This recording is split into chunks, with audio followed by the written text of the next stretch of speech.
Hello. കുറേ ദിവസങ്ങളായിട്ട് hair ഒന്നും ഒട്ടും കെയർ ചെയ്യാൻ പറ്റുന്നില്ല. ബൈക്കിലൊക്കെ എപ്പോഴും ട്രാവൽ ചെയ്യുന്നത് കൊണ്ട് കാറ്റിലൊക്കെ പറന്ന് ഹെയർ ആകെ ഫ്രിസി ആയി കെട്ട് വീണ് ഡ്രൈ ആയി പോയിട്ടുണ്ട്. നേരത്തെയൊക്കെ ആണെങ്കിൽ കുറച്ച് സമയം എടുക്കുന്ന പ്രൊസീജിയർ ആണെങ്കിലും എന്തെങ്കിലും പാക്കൊക്കെ ഞാൻ ട്രൈ ചെയ്യുമായിരുന്നു. പക്ഷേ ഇപ്പം അതിനൊന്നും സമയമില്ലാത്തത് കൊണ്ട് എളുപ്പത്തിലൊരു പരിപാടി ചെയ്യാം. എൻ്റെ കയ്യിലാണെങ്കിൽ ഒരു ബോട്ടിൽ ഫ്ലാക്സ് സീഡ് ജെല്ലും അതുപോലെ തന്നെ ഒരു ബോട്ടിൽ അലോവേര ജെല്ലും ഇരിപ്പുണ്ടായിരുന്നു.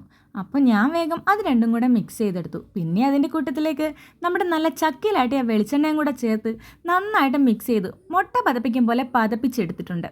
അത് നന്നായി മിക്സ് ആയതിനു ശേഷം അതെടുത്ത് ഞാൻ എൻ്റെ ഹെയറിലേക്ക് നന്നായിട്ട് അപ്ലൈ ചെയ്ത് കൊടുത്തു. സ്കാൽപ്പിൽ നിന്ന് എൻഡ് വരെ നല്ല വൃത്തിയായിട്ട് അപ്ലൈ ചെയ്തിട്ടുണ്ട്. സമയവും ക്ഷമയും ഉള്ളവർക്കാണെങ്കിൽ ഈ ജെല്ലൊക്കെ നമുക്ക് വീട്ടിൽ തന്നെ ഉണ്ടാക്കാവുന്നതേ ഉള്ളൂ കേട്ടോ. ഞാനിത് ഹെയറിൽ അപ്ലൈ ചെയ്തിട്ട് ഒരു 2 hours വെച്ചിട്ടുണ്ട്. അത്രയും തന്നെ വെക്കണമെന്നൊന്നുമില്ല, 1 hour വെച്ചാലും മതി. അതിനുശേഷം വാഷ് ചെയ്തിട്ട് ഡ്രൈ ആയിട്ടുള്ള റിസൾട്ടാണ് ഈ കാണുന്നത്. ഹെയർ നല്ല സ്മൂത്ത് ആയിട്ടുണ്ട്, ഫ്രിസിനെസ് കുറഞ്ഞിട്ടുമുണ്ട്.